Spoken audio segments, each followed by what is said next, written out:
Good morning, student. Today we discuss chapter 1 the solar system. आज हम geography का chapter 1 discuss कर रहे हैं और चैप्टर 1 का हम लोग पार्ट 1 डिस्कस हम लोग कर रहे हैं the solar system. Solar system में हम लोग इस चैप्टर के अंदर जो स्टार्स है, जो प्लैनेट्स है, उनके बारे में, जो सेंशनल बॉडीज़ हैं उनके बारे में पढ़ेंगे हम लोग। और भी लाइक मेटॉर्स क्या होते हैं, कॉमेट्स मतलब धूमकेतु क्या होते हैं, या आपने टूटता हुआ तारा है उसके बारे में सुना होगा। तो इन सारी चीज़ों के बारे में हम लोग इस चैप्टर के अंदर पढ़ने वाले हैं द सोलर सिस्टम के अंदर। यस, देखिए, first, heavenly bodies. When we look up at the sky we see the sun during the day and innumerable star and moon at night. यहाँ ये बोल रहा है हम जब स्काई की तरफ देखते हैं, आकाश की तरफ देखते हैं, तो हम देखते हैं हमें दिन में, डे में तो क्या दिखता है, सन दिखाई देता है, और नाइट में हमें क्या दिखाई देता है, मून दिखाई देता है। इननंबरेबल स्टार्स मतलब अनगिनत तारे, इतने स्टार्स हमें दिखाई देते हैं कि हम उन्हें काउंट भी नहीं कर सकते, मतलब अनकाउंटेबल स्टार्स हमें दिखाई देते हैं स्काई में। यस, फिर देखिए, all the object in the sky are celestial bodies या हेवनली बॉडीज़। और जो ये बोल रहा है कि स्काई के अंदर हमें जो भी ऑब्जेक्ट्स नज़र आते हैं उन्हें हम या तो हेवनली बॉडीज़ या सेंशनल बॉडीज़ बोलते हैं। हेवनली बॉडीज़ मतलब होता है आकाशीय, या सेंशनल बॉडीज़ मतलब आकाशीय, जो आकाश में दिखने वाली चीज़ें, कि हमें काफ़ी से ये स्टार्स है, मून है, सन है, इन सबको क्या बोलते हैं, ये हमें आकाश में दिखते हैं, इसलिए इन्हें हेवनली बॉडीज़ बोला जाता है। यस, फिर देखिए, the sun, the star, the planet and the moon are heavenly bodies. तो उन्होंने सन को, स्टार को, मून को किस में इंक्लूड किया है, हेवनली बॉडीज़ में काउंट किया है। They are many other celestial bodies which we cannot see in naked eye because they are very far from us। यहाँ ये बोल रहा है इन जो सन, मून और स्टार्स को तो हम देख रहे हैं, इसके अलावा यहाँ ये बोल रहा है इसके अलावा भी जो स्काई में बहुत सारी सेंशनल बॉडीज़ है, मतलब आकाश के अंदर और भी बहुत सारी चीज़ें हैं, लेकिन जिन्हें हम नेक्ड आई मीन्स होता है विदाउट कुछ यूज़ किए हुए, लाइक माइक्रोस्कोप होता है, या कोई इस तरह के ग्लासेस वगैरह यूज़ किए हुए हम उन्हें नहीं देख सकते। मतलब उन्हें देखने के लिए हमें किसी चीज़ की ज़रूरत होती है तभी हम उन्हें देख पाएंगे, अदरवाइज़ नहीं देख पाएंगे। मतलब नेक्ड आई मतलब खाली आंखों से या विदाउट कुछ यूज़ किए हुए हम उन्हें नहीं देख सकते हैं। उसके लिए हमें किसी माइक्रोस्कोप वगैरह की, या जो स्टार्स वगैरह को देखने के लिए जो स्पेशल इक्विपमेंट्स वगैरह आते हैं या स्पेशल लेंस वगैरह आते हैं, उनकी हमें नीड होती है, क्योंकि वो बहुत ही छोटे भी होते हैं और वो बहुत फार है, बहुत दूर है हमसे, इस वजह से। ये सब देखिए, all the celestial bodies are spread over a vast space. यहाँ ये बोल रहा है जो भी सेंशनल बॉडी है वो वास्ट, एक बहुत बड़े स्पेस में फैली, बहुत बड़ी जगह में। ये जो स्काई है ऑब्वियसली कितना बड़ा है, ये कोई छोटा थोड़ा है। हम यहाँ जाते हैं तो भी हम, जैसे हम अभी किसी और प्लेस पे तो भी हमें स्टार दिखता है, मून दिखता है, और हम यहाँ से बहुत हज़ारों किलोमीटर दूर चले जाएंगे तो भी हमें क्या दिखेगा, स्काई और मून दिखेगा, स्टार्स दिखेंगे उसमें, डे में हमें सन दिखाई देगा। तो ये कोई छोटी जगह पे नहीं है, बहुत वास्ट बड़े स्पेस पर फैले हुए हैं। The space is so vast we can not imagine its size. यहाँ ये बोल रहा है जो स्पेस है ये बहुत बड़ा है कि हम इसकी जो साइज़ है इसको इमेजिन, मतलब इसके बारे में सोच कल्पना भी नहीं कर सकते कि कितना बड़ा है, इतनी बड़ी इसकी साइज़ है। फिर देखिए, the space with all the celestial bodies is called universe. और जिसमें ये सेंशनल बॉडीज़, ये आकाशीय जो बॉडीज़ फैली हुई है, तारे, जो स्टार्स, मून, सन या अदर प्लैनेट्स, इसे क्या बोलते हैं हम लोग, यूनिवर्स, ब्रह्मांड बोलते हैं। यूनिवर्स को हिंदी में बोलते हैं ब्रह्मांड। तो इन सब ये जो सेंशनल बॉडीज़ जो है, मतलब जो ये वाला पार्ट है वो क्या कहलाता है, यूनिवर्स कहलाता है। फिर देखिए, today with the help of powerful telescopes we know many things about the heavenly bodies. यहाँ ये बोल रहा है आज के मॉडर्न टाइम में इतनी सारी टेक्नोलॉजी आ चुकी है, इतने अलग अलग टाइप के टेलीस्कोप्स, माइक्रोस्कोप्स आ चुके हैं कि हम इनकी हेल्प की वजह से हेवनली बॉडीज़ को क्या कर सकते हैं, इजीली देख सकते हैं, और काफ़ी सारी हेवनली बॉडीज़ देख सकते हैं। मतलब डिफरेंट डिफरेंट टाइप के हम लोग स्टार्स देख सकते हैं, प्लैनेट्स देख सकते हैं। फिर देखिए, there are many type of celestial bodies in the universe. यहाँ ये बोल रहा है काफ़ी अलग अलग डिफरेंट डिफरेंट टाइप की सेंशनल बॉडीज़ हमें यूनिवर्स में दिखाई देती है। We will learn about a few of them in this chapter. तो यहाँ बोल रहा है इस चैप्टर के अंदर हम कुछ उनके बारे में डिस्कस करेंगे, कुछ जो सेलेस्टियल बॉडीज़ है, हेवनली बॉडीज़ है, उनके बारे में हम इस चैप्टर में डिस्कस करेंगे। तो सबसे फर्स्ट जो हम लोग डिस्कस कर रहे हैं, द स्टार्स, तारों के बारे में हम लोग डिस्कस कर रहे हैं।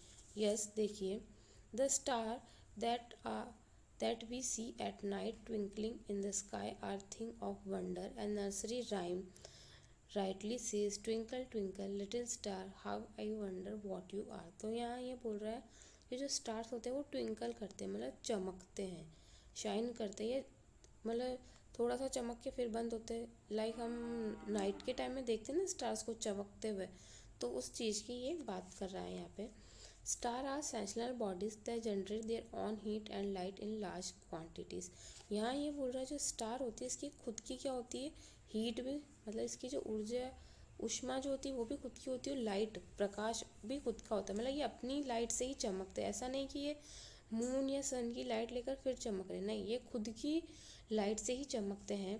They are made up of burning gases and look like tiny. और तो ये काफ़ी अलग अलग गैसेज से बने हुए होते हैं और ये हमें किससे दिखते हैं, इतनी दूर से हम इन्हें देख रहे हैं इसलिए हमें ये छोटे नज़र आते हैं, टाइनी नज़र आते हैं। और ये किससे बने होते हैं, बर्निंग गैसेज से बने होते हैं। Twinkling object in the sky, night sky मतलब रात के समय हमें ये आसमान में दिखाई देते हैं ट्विंकल करते हुए, चमकते हुए। फिर देखिए, do you know that some very big star that we see are more than 300 time bigger than the sun. यहाँ ये बोल रहा है आपको पता है कि जो कुछ कुछ स्टार्स तो इतने बड़े होते हैं, कितने, सन से भी 300 टाइम्स, मतलब 300 गुना बड़े, सूर्य से भी इतने बड़े बड़े स्टार्स भी होते हैं। The sun is middle size star, जो सन है वो, सन भी एक स्टार है और उसको कौन सी साइज़ का बताया, मिडिल, उसकी जो साइज़ है वो मिडिल साइज़ है, ना तो बहुत ज़्यादा लार्ज है ना बहुत ज़्यादा स्मॉल है।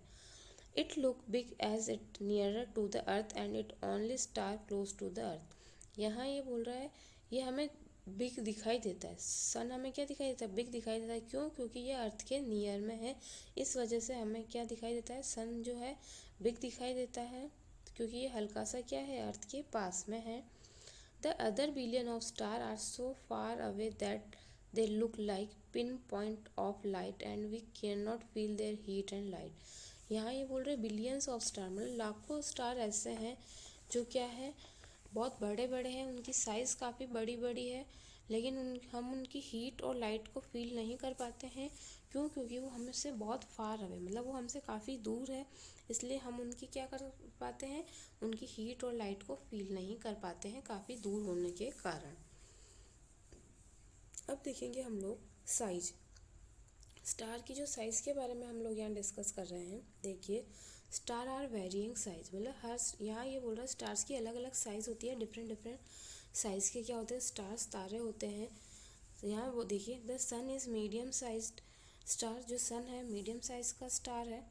It is about the it is about 109 time the diameter of the earth. ये जो अर्थ का जो डायामीटर है उसका 109 टाइम्स है, मतलब इतना बड़ा है, 109 टाइम डायामीटर उससे बड़ा है। और जो अर्थ का डायामीटर है वो कितना है, 12,742, अर्थ का जो डायामीटर है वो उससे इतना बड़ा है, आप लोग सोचिए। The largest star have diameter more than 1,000 time the diameter of the अर्थ। तो यहाँ ये बोल रहा जो बड़े बड़े जो स्टार है वो तो सोचिए वो 1,000 टाइम्स क्या है, बड़े हैं, हज़ारों टाइम्स क्या है, वो हज़ारों गुना किससे बड़े हैं, अर्थ के डायामीटर से भी। On the other hand the tiniest star are about 20 kilometre in diameter. और यहाँ ये बोल रहा है जो सबसे जो छोटा स्टार होता है वो कितना होता है, 20 किलोमीटर डायामीटर का होता है। फिर देखिए, such in variation in the size of the stars. तो इस तरह से यहाँ बोल रहा है हर जो स्टार होता है जो उनकी क्या होती है, अलग अलग साइज़ होती है, डिफरेंट डिफरेंट साइज़ की होती है, मतलब उनकी वेरिएशंस, भिन्नता होती है। मतलब सारे स्टार ऐसा नहीं कि छोटे हैं या सारे बड़े हैं, हर स्टार क्या होता है, अलग अलग होता है। फिर देखिए, star also differ greatly colour and brightness due to their temperature and size. तो यहाँ ये बोल रहा है जो स्टार्स होते हैं वो काफ़ी क्या होते हैं, अलग अलग कलर के होते हैं, उनके जो कलर्स होते हैं वो डिफरेंट होती है, उनकी ब्राइटनेस होती है उसकी वजह से, और टेम्परेचर और साइज़ भी अलग, डिफरेंट डिफरेंट स्टार का डिफरेंट डिफरेंट होता है। ऐसा नहीं कि सारे जो स्टार्स हैं उनकी ब्राइटनेस भी सेम हो, उनका कलर भी सेम हो, टेम्परेचर भी सेम हो, ऐसा नहीं है। डिफरेंट डिफरेंट स्टार के जो क्या होती है कलर और साइज़ क्या होती है डिफरेंट डिफरेंट होती है। तो अभी हमने इस पेज पर क्या पढ़ा है, स्टार्स के बारे में पढ़ा है। Now come to the next page. Next page पर हम लोग जाते हैं। यस, नेक्स्ट पेज पर आप तो देखेंगे वाई डू स्टार ट्विंकल, कि स्टार ट्विंकल चमकते क्यों हैं। तो यस देखिए, star twinkle because their light come to us after passing through many layers of the atmosphere that surround the earth. यहाँ ये बोल रहा है स्टार इसलिए ट्विंकल करते हैं, इसलिए चमकते हैं क्योंकि काफ़ी सारी लेयर्स को पार करके फिर एटमोसफियर पर इनकी लाइट आती है, इसलिए ये हमें दूर से क्या दिखते हैं चमकते हुए। मतलब स्टार हमसे काफ़ी दूर है तो वो इतनी दूर से इतनी सारी लेयर्स को पास करते हुए उनकी लाइटिंग हमारे तक आती है, इस वजह से हमें ऐसा लगता है कि वो क्या है चमक रहे हैं लाइट। यस, अब हम देखेंगे स्टार्स के बारे में देख लिया है। अब हम पढ़ेंगे कॉन्सलेशंस के बारे में, इसको हिंदी में तारामंडल भी बोलते हैं। यस देखिए, there are millions of star scattered in the sky. यहाँ ये बोल रहे काफ़ी सारे स्टार क्या है स्कैटर बिखरे हुए हैं स्काई के अंदर। मतलब डिफरेंट डिफरेंट हमें देखते हैं कि कितने दूर दूर स्टार्स हैं, कभी कोई स्टार पास दिख रहे हैं कि कुछ स्टार्स का ग्रुप पास में है, कुछ दूर दूर है, इस तरह से स्कैटर मतलब बिखरे हुए हैं।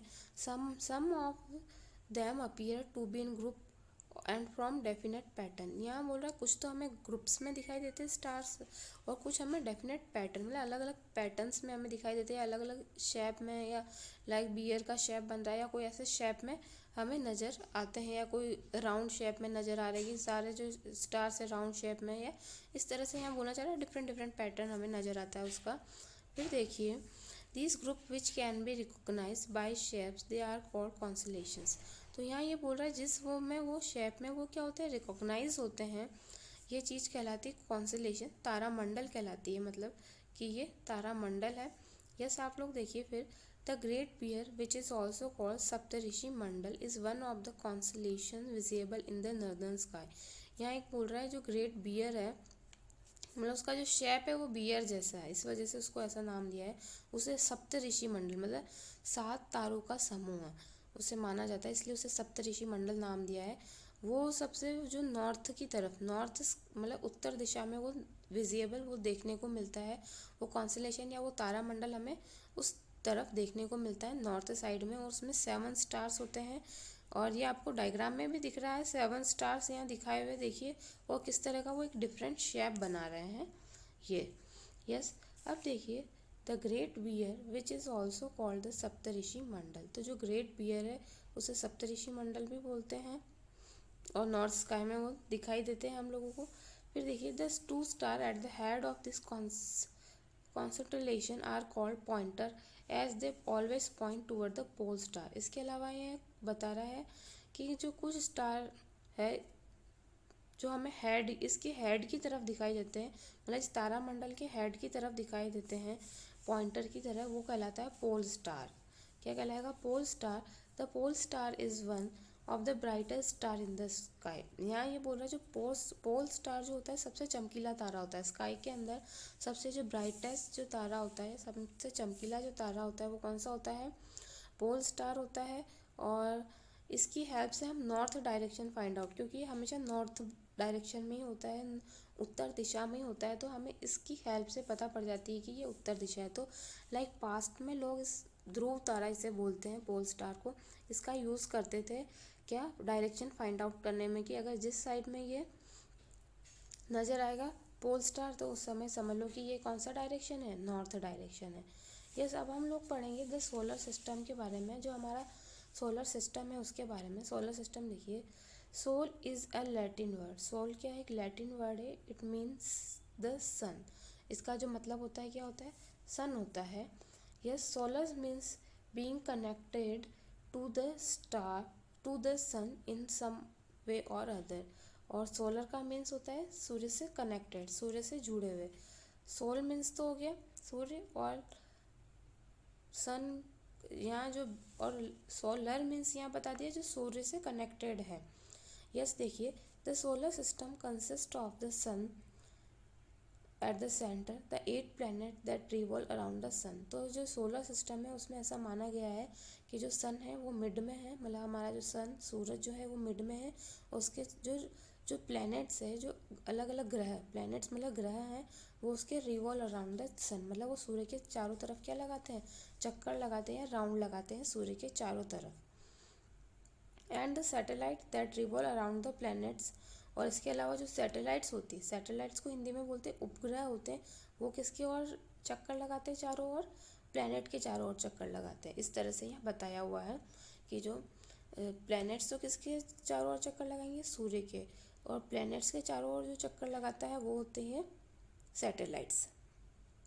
फिर देखिए the solar system also include various asteroids, comets and meteors. इसके अलावा यहाँ बोल रहा है प्लैनेट्स हो गए, सैटेलाइट्स हो गए, इसके अलावा भी यहाँ ये बोल रहा है कि हमने सोलर सिस्टम के अंदर मेटोर्स को और एस्टेरॉइड्स को और कॉमेट्स को ऐड किया है, कि ये चीज़ें भी किसके अंदर आती है, सोलर सिस्टम के अंदर आती है।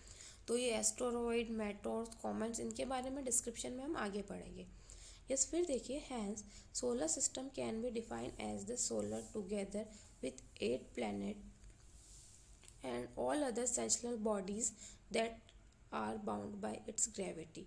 यहाँ ये बोल रहा है जो सोलर सिस्टम है उसके अंदर क्या आ जाएंगे, सन, और सन के साथ ही उस चारों 8 जो प्लैनेट्स है वो आ जाएंगे, और जो ऑल अदर सेंचुरल बॉडीज़ है वो आ जाएगी, मतलब आकाश के अंदर और भी जो बॉडीज़ है वो इसके अंदर आ जाएगी, that are bound by its gravity. और ये सब जो क्या है, सबकी आपस में क्या है, ग्रेविटी है, उसी की वजह से ये क्या कर रहे हैं, रोटेट हो रहे हैं या चक्कर लगा रहे हैं। यस, अब हम पढ़ेंगे सन के बारे में, द सन। यस, देखिए sun is the largest celestial body in the solar system. Sun क्या है, लार्जेस्ट सेंचुरल बॉडी है, मतलब सबसे बड़ी बॉडी इसको माना गया है सन को।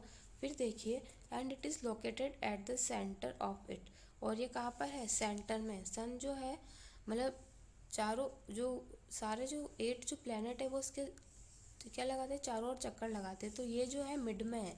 सूर्य का जो या सन की जो पोजीशन है वो कहाँ पर है, मिड के अंदर है, कि ये बीचों बीच है। It is approximately 109 time the diameter of the earth. यहाँ ये बोला गया है कि अर्थ के डायमीटर का 109 टाइम्स, नहीं मतलब 109 गुना यहाँ बड़ा बताया हुआ है। फिर देखिए it shaped like a huge ball and it is made up of hot and burning gases that are primarily hydrogen, helium. यहाँ ये बोल रहा है जो इसे एक बहुत, इसका जो शेप है गोल बना गया है, बहुत बड़ी बॉल है ये, और ये हॉट बर्निंग गैसेस से ये मिलके बना हुआ, उसमें जो प्राइमरी गैस है, मुख्य रूप से जो गैस मानी गई है वो कौन सी है, हाइड्रोजन एंड हीलियम गैस है इसमें सूर्य में, और ये बहुत ही बड़ा एक आँख का गोला इसे माना गया है सूर्य को, और उसी की वजह से ये क्या है, इसमें ये आती है हमारे इतनी दूर तक हमें चमक आती है, क्योंकि ये बहुत ही बड़ा आँख का गोला है इस वजह से। फिर देखिए the sun provide heat and light to the entire solar system, और जो ये सन है वो ही क्या प्रोवाइड करता है, हीट प्रोवाइड करता है पूरे सोलर सिस्टम, मतलब जितने भी प्लैनेट्स हैं वो सूर्य की वजह से ही चमकते हैं। फिर देखिए and in the group of greatest source of energy for all the living being of the अर्थ, और जो जितने भी लिविंग बींग्स जो है अर्थ पे, वो भी क्या है, उनको भी कहाँ से एनर्जी मिलती है, सन से ही एनर्जी मिलती है। अभी ऑब्वियसली हम डे में हम क्या, सन एनर्जी से हमारा वर्क होता है, हम कितने सारे जो वर्क होते हैं इसी की एनर्जी से होते हैं।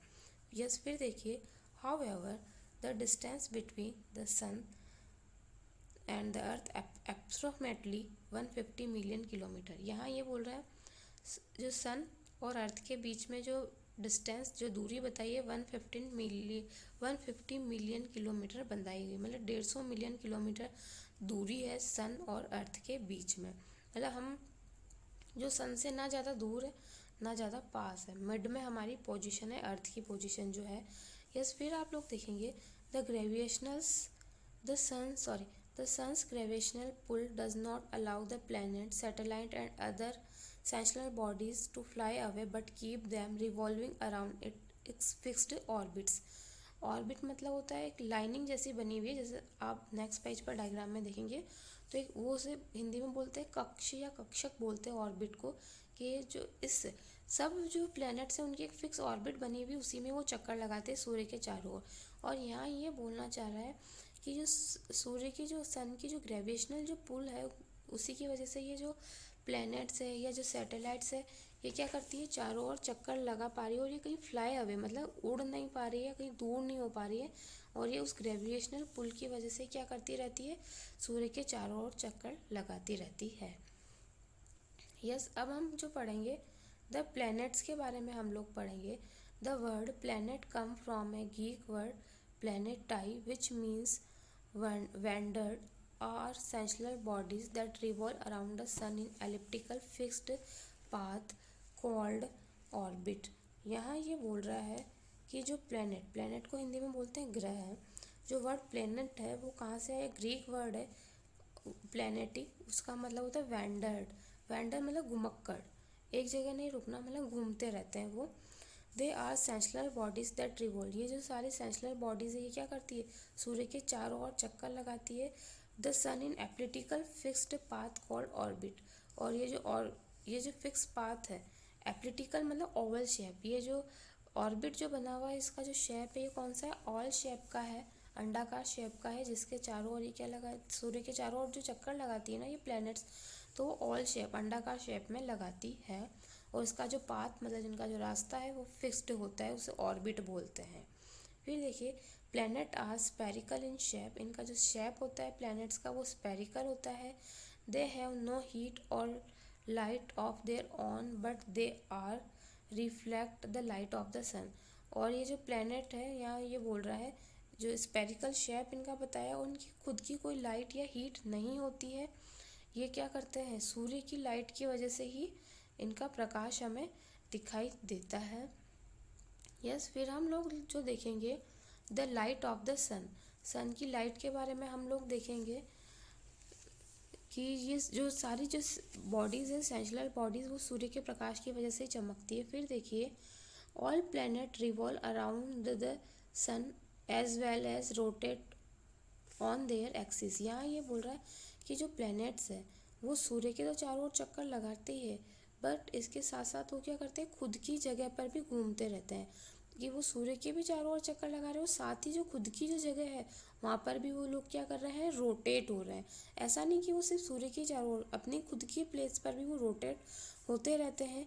The time taken by each planet to complete one revolution around the sun and one rotation on its axis very greatly. यहाँ ये बोल रहा है कि जो अलग अलग प्लैनेट हैं उनको जो सूर्य के चारों ओर चक्कर लगाने में भी टाइम का जो टाइमिंग है और खुद की जगह पर जो घूमने का टाइमिंग है वो टाइम क्या है, अलग अलग है। ऐसा नहीं कि सूर्य के जो चार के यहाँ जो राउंड कंप्लीट कर रहे हैं उसका टाइम और खुद की जगह पर जो रोटेट होने का टाइम सेम नहीं है, डिफर है, मतलब अलग अलग है। यस, फिर हम देखेंगे जैसे कि आप लोग डायग्राम देख रहे हैं, डायग्राम में देखिए सन है, फिर मरकरी सबसे पास में, फिर वीनस, फिर अर्थ है, फिर मार्स, जुपिटर, फिर सैटर्न है, यूरेनस और नेपच्यून सबसे दूर। और इस तरह से ये सूर्य के चारों ओर चक्कर लगाते हैं या राउंड करते हैं।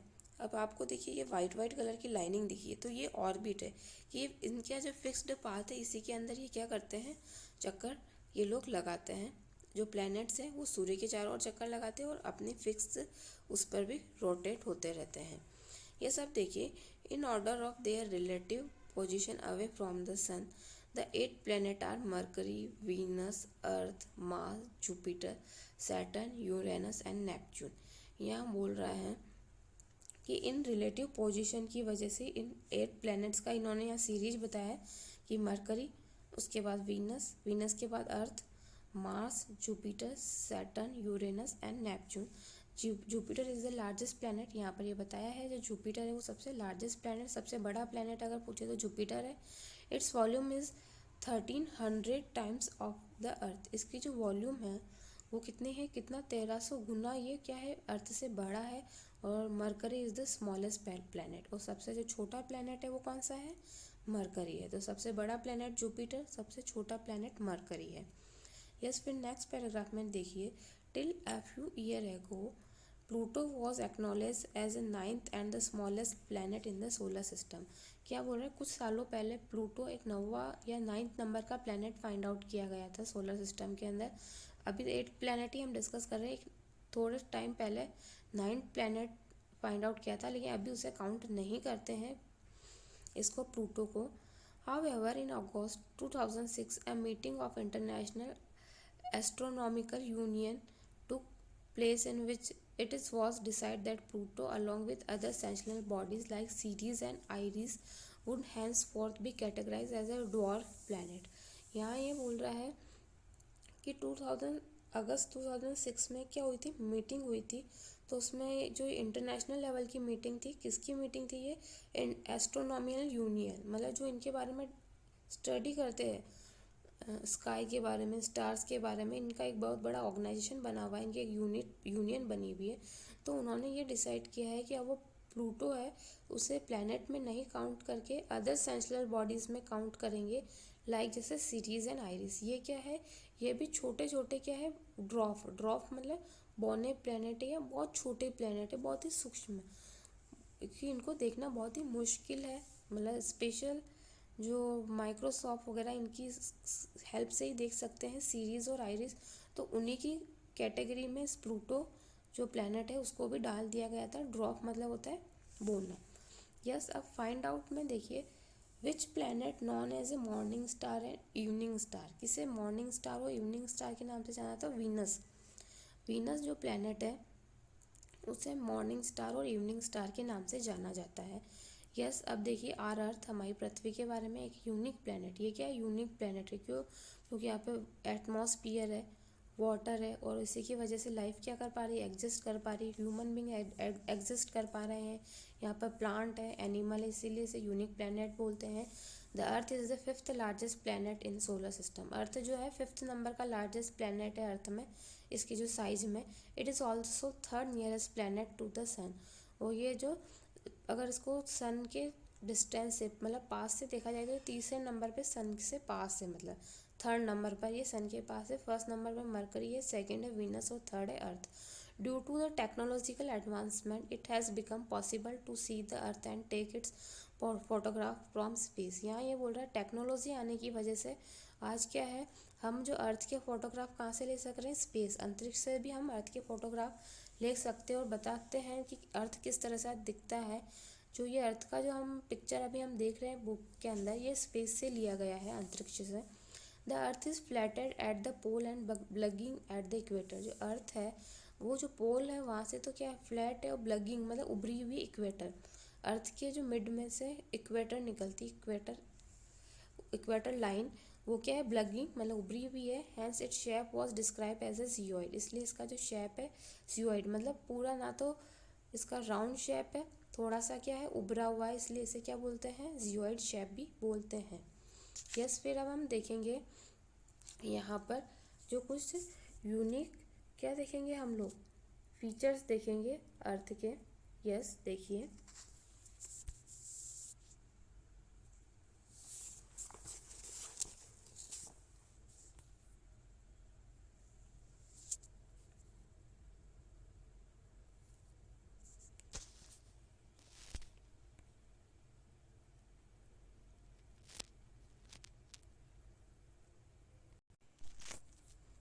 यस, देखिए हम अर्थ के यस देखिए अर्थ जो यूनिक प्लैनेट है इसके बारे में हम लोग डिस्कस कर रहे थे. The earth is our home. Earth क्या है, हमारा होम है, घर है हमारा. It is a unique planet in the solar system. Solar system के अंदर क्या है, एक यूनिक प्लैनेट है.